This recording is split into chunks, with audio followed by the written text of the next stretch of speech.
Hello students, Bhagwati PG college की BA part first year online कक्षा में आपका स्वागत है। पिछली वीडियो में हमने यूनिट नंबर 3 की सुदामा चरित्र का अध्ययन कर रहे हैं और उसी क्रम में 14 पद हमने पढ़ लिए हैं। 15वां का अध्ययन आज करना है। तो देखिए, ये घटना, ये कहानी अपनी सुबुद्धि जो सुदामा की पत्नी है और सुदामा की मध्य वार्तालाप है, जिसमें उनकी पत्नी सुदामा की पत्नी उन्हें बार बार कृष्ण के पास भेजने के लिए प्रेरित कर रही है और सुदामा जी बहाने बनाकर, कभी अपने धर्म की दुहाई देकर, विभिन्न प्रकार से द्वारिका के जो धीश है भगवान श्री कृष्ण के पास जाने से आनाकानी कर रही है। वो उनको भीख मांगकर या फिर भगवान कृष्ण की कृपा प्राप्त करने के लिए द्वारिका भेजना चाहती है। तो देखिए क्या कह रही सुबुद्धि उवाचन, सुबुद्धि बोल रही है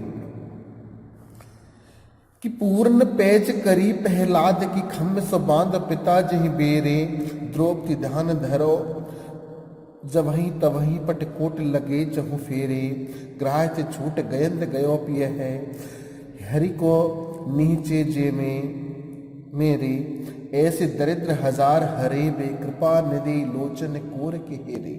ध्यान दीजिए, सुबुद्धि अपने परिवार की दीनहीन दशा से परेशान है।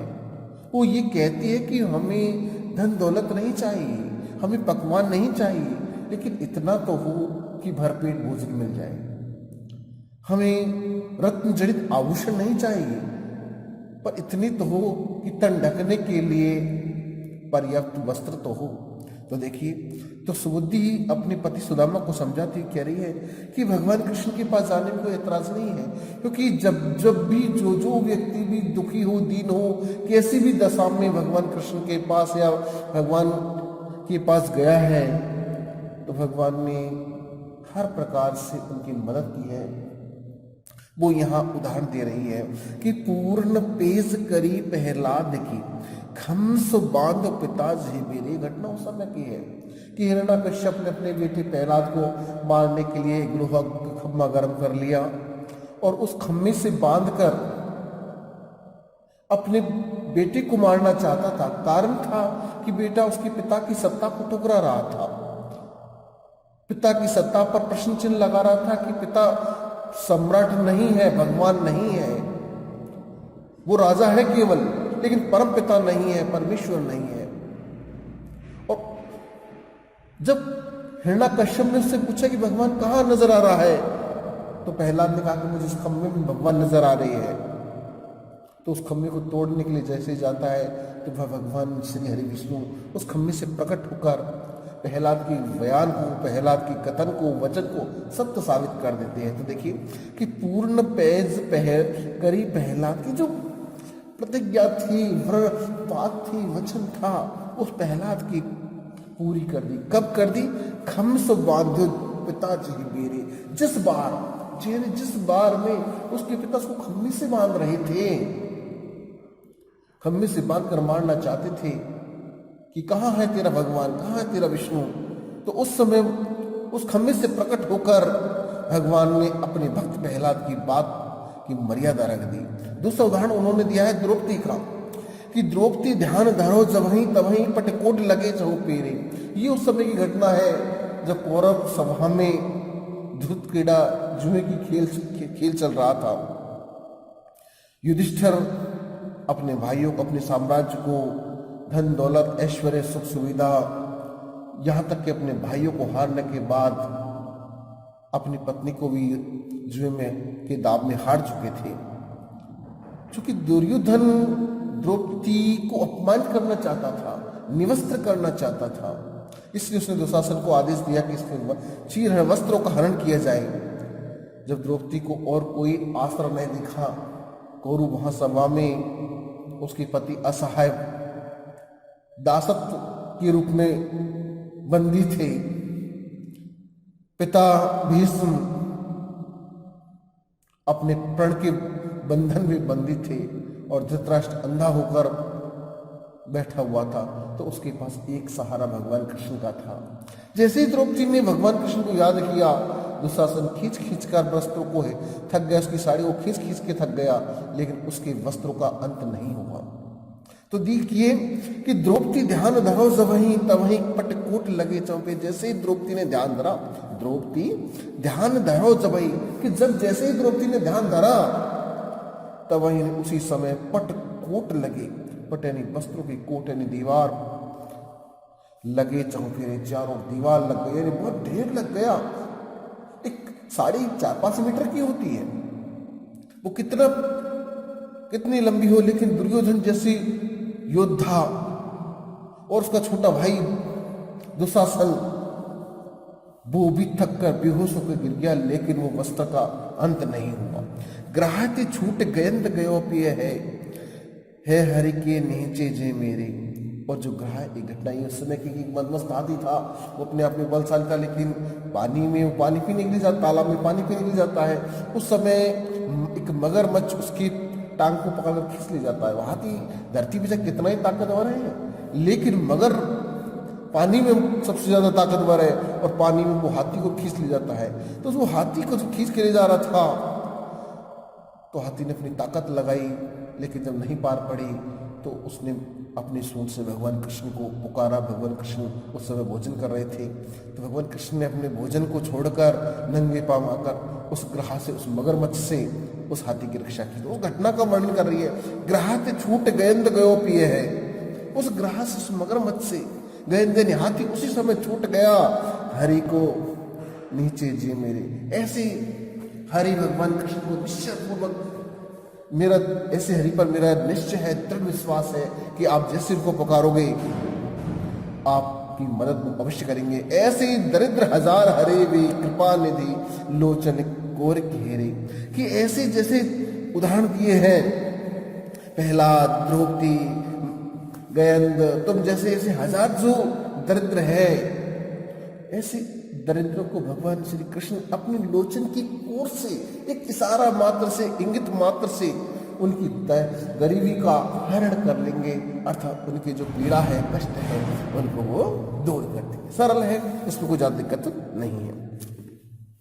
अगला उनका 16वें नंबर का है। इस 16वें नंबर में अब सुदामा जी को जब उनकी पत्नी बार बार समझाए, तो सुदामा जी उसका जवाब दे रहे हैं। क्या कह रहे हैं? चकवे चौक रही चक से तहाँ भूल से भूप अनेक गनाओ, देव गंधर्व ओ किन्नर जच से साँझ लो देख खरे जी ठाऊं, ते दरबार बिलो को नहीं अब तो ही कहा कही के समझाओ, रोकिए लोकन के मुखिया तह हो दुखिया के भी पैठन पाऊं। तो सुदामा जी अपनी पत्नी को समझा रहे कि कृष्ण का दरबार छोटा मोटा दरबार नहीं है, वो बहुत बड़ा दरबार है, बहुत बड़ा राजभवन है। अरे वहाँ चकाचौंध से बड़े बड़े राजा होते हैं, वो खड़े रहते द्वार पर, उनका भी नंबर नहीं आता है। अरे वहाँ बड़े बड़े लोगों के मुखिया है, जैसे आज के MLA MP, बड़े बड़े लीडर, ऐसे बड़े बड़े राजा है जो लोग समाज के मुखिया है, नेता है, उनको भी द्वार पर खड़े रहना पड़ता है। वो चकाचौंध से वह खड़े रहते हैं। वह बड़े बड़े मुखियों को रोक दिया जाता है, राजाओं को रोक दिया जाता है द्वार पर। मुझ जैसा दरिद्रहीन, दीनहीन, गरीब भिखारी, एक ब्राह्मण उनके द्वार पर भगवान कृष्ण के पास कैसे जाएगा, कैसे उनको प्राप्त करेगा? तो देखिए कि चकवे चौक रही चक से तहाँ भूल से भूप अनेक गनाऊं। चकाचौंध से, चकवे चौकी चकाचौंध से रही, चकी से चकित होकर वहां कहा है, वहां भगवान कृष्ण द्वारिका के दरबार महल के सामने भूले से, भूले से भूपे ने राजा अनेक गनाओं, अनेक गिनाए जा सकते हैं कि भगवान कृष्ण के दरबार चकाचौंध से, घबराए से, बहके से अनेक राजा वहां खड़े रहते हैं, गिने जा सकते हैं। अर्थात भगवान कृष्ण के द्वार पर जो छोटे मोटे अन्य जो राजा है, उनके दरबार में जाना चाहते हैं, लेकिन वहां चकाचौंध हो जाते हैं, कहाँ जाना है, क्या करना है। बहुत विशाल महल है, किधर को घुसना है। जैसे कोई गाँव में रहने वाला व्यक्ति पहली बार दिल्ली जैसे हाईटेक शहर में चला जाए, तो उसको पता ही नहीं लगता कहाँ जाना है, किधर से जाना है, किस गाड़ी में जाना है, कहाँ से उतरना है, कहाँ पहुँचना है। तो ऐसे वहाँ बहुत सारे चकाचौंध से, चकित से, घबराए से, भूले से बहुत सारे राजा खड़े रहते हैं। देव देवता, गंधर्व और किन्नर, जक्षन यक्ष से सांझ लो देख खड़े जेठाओ। अरे सवेरे से लेके सांझ तक खड़े रहते हैं, फिर उनका नंबर नहीं आता है। जैसे पंक्ति बनी हुई होगी या फिर भाई बारी बारी से भाई पहले के बाद दूसरा, दूसरे का तीसरा, इस तरह क्रम से जाते होंगे। तो ऐसे देवता, गंधर्व, यक्ष, किन्नर सुबह से लेकर सांझ तक, संध्या तक हम खड़े रहते हैं कि भगवान कृष्ण से मिलने के लिए उनको समय होता होगा। उस समय उनको नहीं मिल पाता है, वो भी खड़े रहते हैं। उनको भी बड़े बड़े जो है उनको भी समय नहीं मिल पाता होगा, वो भी भगवान अपनी समय का इंतजार करते रहते होंगे।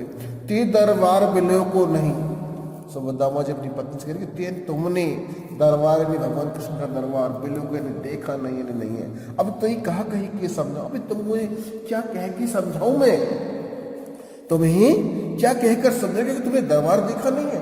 वहां बड़े बड़े जो राजा है उनकी बारी नहीं आती है, उनका नंबर नहीं आता है, वो भी अपनी बारी की प्रतीक्षा करते रहते हैं। और तुमने उस दरबार में मुझे भेजने की बात कही है कि जिसमें बड़े बड़े राजाओं को नंबर नहीं मिलता है, उनको मौका नहीं मिलता अंदर घुसने का। ती दरबार बिलो को नहीं, तुमने दरबार नहीं देखा है। तो ही कहा कहे कि समझाओ, तुम्हें क्या कह के मैं समझाऊं।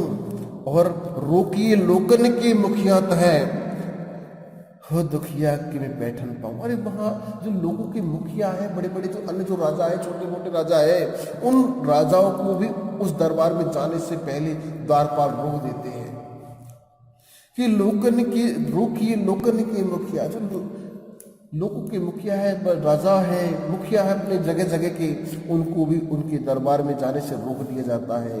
हो दुखिया कि मैं बैठ न पाऊं, मैं ये जो दुखी हूं वो कैसे बैठ पाऊंगा, कैसे घुस पाऊंगा।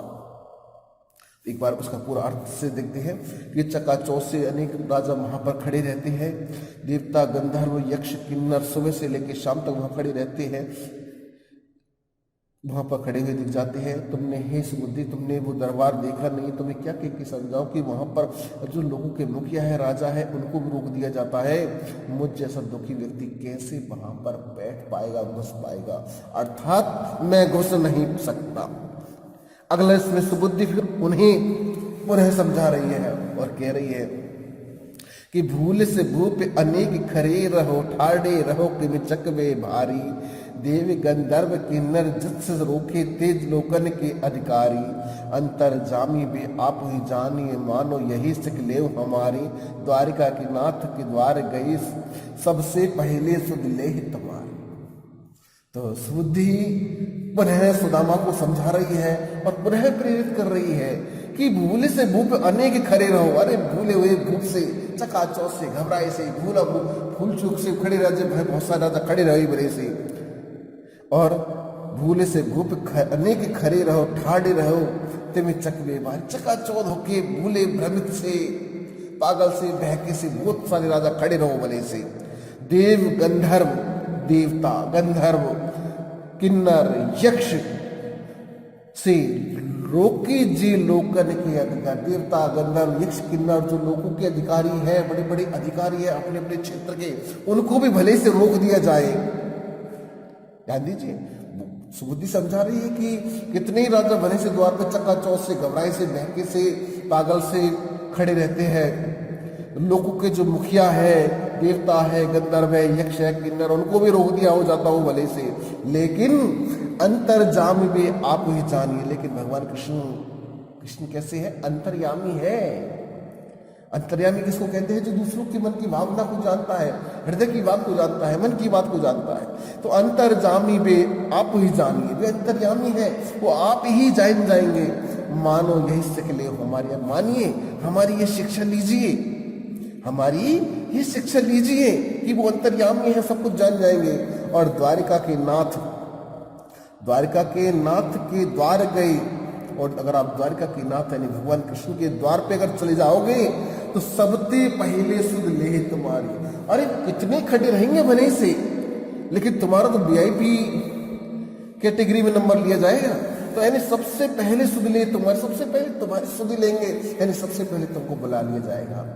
जैसे लाइन लगती रहती है, ये कोई स्पेशल व्यक्ति आ जाता है, विशेष व्यक्ति आ जाता है, तो बीच लाइन में से उसको बुला लिया जाता है कि हाँ भाई तू उधर से आ जा। तो सुदामा की पत्नी कह रही है कि अगर आप चले गए तो भगवान कृष्ण सबसे पहले तुम्हारी सुधि लेंगे। और आगे सुदामा जी इसका भी वो जवाब दे रहे हैं कि दीन दयाल को ऐसा ही द्वार है, दीनन की सुध ले सदाई, द्रौपदी ते गजते प्रहलाद जानी परी न विलंब लगाई, याई ते भावत मोमन दीनता, जो निवही निभो जस आई, जो ब्रजराज सो प्रीत नहीं कही, काज सोए सम की ठकुराई। अब सुदामा जी अपने हृदय की बात यहाँ प्रकट कर रहे हैं।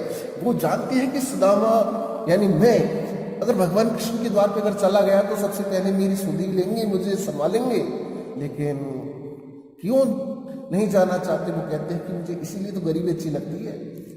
अरे उन्होंने प्रहलाद की ख्याल रखा है, हाथी का ख्याल रखा है, सबकी पीड़ा दूर करने में विलंब नहीं लगाया है।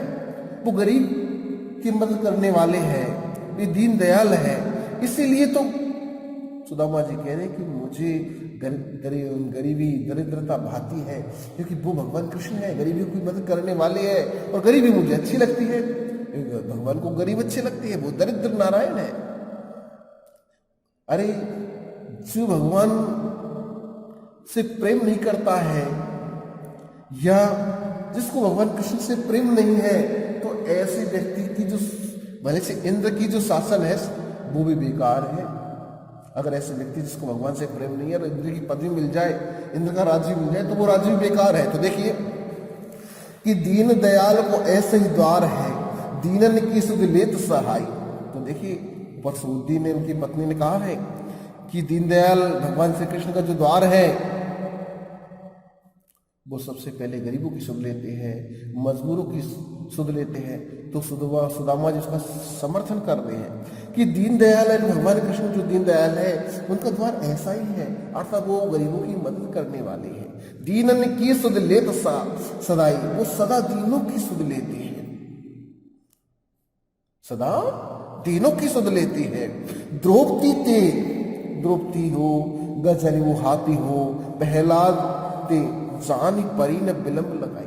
अच्छा उनको जानना पड़ा कि इनमें विलंब है, परेशानी है, तो भगवान कृष्ण ने उनकी मदद करने में विलंब नहीं लगाया, देरी नहीं की, क्योंकि द्रौपदी का वस्त्र हरण हो रहा था। जब भगवान कृष्ण को पता लगा कि द्रौपदी को पुकार रही है, उनका वस्त्र हरण हो रहा है, चंद पलों में वो निवस्त्र हो जाएगी, तो भगवान कृष्ण ने देर नहीं लगाई। हाथी उसकी सूंड तक वो पानी में डूब चुका था, उसकी सूंड बाहर रह रही थी, बस उसी समय उसने पुकारा तो भगवान को पता था कि अगले ही 2 पल में वो मर जाएगा। प्रहलाद वो गर्म लोहे लाल लोहा इतना गर्म कर दिया कि वो लाल हो चुका है, ऐसे लोहे पे अगर उसको लगा दिया तो वो जलकर भस्म हो जाएगा। तो ऐसे तीनों में बस एक पल की देरी के बाद मृत्यु है। तो भगवान ने जब जाना कि संकट आ चुका है तो उन्होंने देर नहीं लगाई, तुरंत मदद करने के लिए पहुंच गए। तो द्रौपदी ते गजते प्रहलाद ते जानी परी ने विलंब लगाई, कि जब उन्होंने जाना कि इनको परेशानी है, कष्ट है, तो उन्होंने विलंब नहीं किया, देरी नहीं की। और आगे कहते हैं कि याही ते भावत मोमन दीनता। सुदामा जी कहते हैं कि इसी से तेन से, इसी के कारण मुझे भाती है क्या दीनता, गरीबी, कि मुझे गरीबी भाती है, गरीबी अच्छी लगती है। क्यों लगती है? क्यों गरीबों की सुध भगवान लेते हैं, और मैं गरीब हूं तो मेरा ख्याल वो भगवान रखेंगे। तो निभही जस आई, अरे जैसे निभ रही है वैसे निभाइए, जैसे समय बीत रहा है ऐसे व्यतीत कीजिए। और जो ब्रजराज सुप्रीत नहीं, अरे जो यदि ब्रजराज भगवान कृष्ण से प्रेम नहीं है तो कही काज सुरेश सहु की ठकुराई। अरे किस काम की सुरेश? इंद्र की, सुरेश सुर का जो ईश है इंद्र, इनकी ठकुराई ने शासन, राज्य, पद कि इंद्र का जो पद भी है, शासन है, वो क्या काम का? अगर हमें भगवान कृष्ण से प्रेम नहीं है तो हमें अगर इंद्र की पदवी मिल जाए तो भी बेकार है। अब अगला जो है अपना 19वां, इसमें सुबुद्धि पुनः उनको समझा रही है, भाई गरीबी ठीक है, मान लिया, लेकिन अगर भगवान कृष्ण से मित्रता है और जो जीवन मन को गरीब बनना है तो वो मित्रता भी क्या काम की? तो देखिए कि फाटे पट टूटी छानी, खायो भीख मांग आनी, बिना जग बिमक रहत देव पितरई।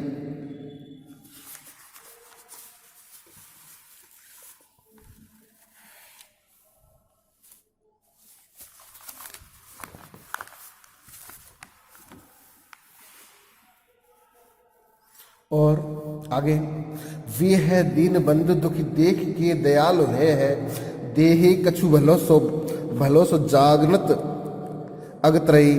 और द्वारिका लो जात पिए कही अलसात तुम, काहे को लजात भई कौन से विचित्र भई। जो पे सब जन्म ही दरिद्रता ही सतायो, तो पे कौन काज आनी है कृपा निधि की मित्रई। तो देखिए सुदामा को उनकी पत्नी समझा रही है और कह रही है, उनको समझा रही है और कह रही है कि फाटे पट टूटी सी छानी। फाटे पट, पटे नहीं वस्त्र, कि जब हमारे कपड़े फटे हुए हैं, हमारे घर के नाम पे टूटा सा छप्पर है। अरे हमारे पास यज्ञ, एक ब्राह्मण का कर्तव्य होता है कि उसको यज्ञ करनी पड़ते हैं प्रतिदिन। सूर्य सुबह की संध्या, दोपहर की संध्या, संध्या वंदन नहीं हो पाते हैं, जिस कारण हमारे देवी देवता हमसे नाराज होते हैं।